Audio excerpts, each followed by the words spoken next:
টানা ১ ঘন্টা যাবৎ কোনো সাধারণ বৃষ্টি নয়, ফেনীর বুকে সরাসরি নেমে এসেছে ভয়াবহ মেঘ বিস্ফোরণ।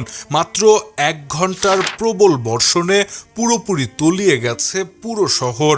স্মরণকালের সবচেয়ে ভয়াবহ এই মেঘ বিস্ফোরণে চরমভাবে বিপর্যস্ত হয়ে পড়েছে শহরের জনজীবন।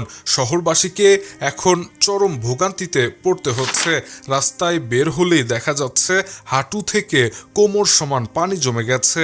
টানা বর্ষণের ফলে ডাক্তারপাড়া, শহীদ শহীদুল্লাহ কায়সার সড়ক, পুরাতন রেজিস্ট্রি অফিস, শাহীন একাডেমি এলাকা, পাঠানবাড়ি, নাজির রোড, মিজান রোড, সদর হাসপাতাল মোড় এবং পেট্রো বাংলা সহ বিভিন্ন এলাকায় তীব্র জলাবদ্ধতা দেখা দিয়েছে।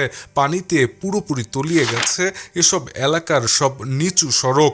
এমনকি বিভিন্ন দোকানপাটে পানি ঢুকে নষ্ট হয়েছে বিপুল পরিমাণে পণ্য। তথ্য অনুযায়ী টানা ১ ঘন্টার বৃষ্টিতে এই তীব্র জলাবদ্ধতা তৈরি হয়েছে। মাত্র ১ ঘন্টায় ১২৬ মিলিমিটার বৃষ্টিপাত রেকর্ড করা হয়েছে এখানে। এছাড়া গত ২৪ ঘন্টায় বৃষ্টি হয়েছে মোট ১৫০ মিলিমিটার, যা চলতি বছরের সর্বোচ্চ বৃষ্টিপাতের রেকর্ড। কিন্তু এখন প্রশ্ন হলো, এই মেঘ বিস্ফোরণ আসলে কি, বা এটা কতটা ভয়ঙ্কর?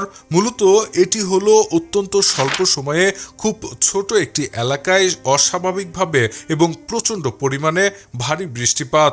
সাধারণত এটি পাহাড়ি এলাকায় ঘটে থাকে। বলা হয়েছে এই দুর্যোগে মাত্র ১ ঘন্টায় প্রায় ১০০ মিলিমিটার বা তার থেকেও বেশি বৃষ্টি হতে পারে। এর ফলে হঠাৎ বন্যা, ভয়াবহ ভূমিধস ও বিপর্যয় নেমে আসতে পারে।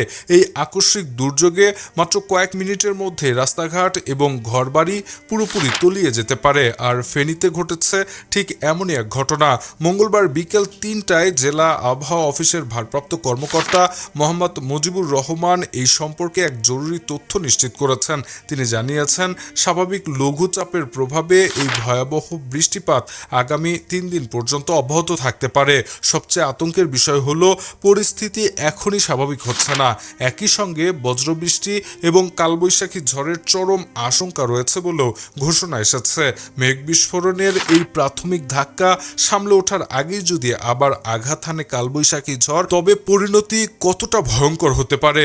আবারও যদি ভয়াবহ বন্যা আঘাত হানে এই এলাকায়, তাহলে পরিস্থিতি একেবারে নিয়ন্ত্রণের বাইরে চলে যেতে পারে বলে মনে করছেন সংশ্লিষ্ট খাতের বিশেষজ্ঞরা। Shahriar Alam, EBD news.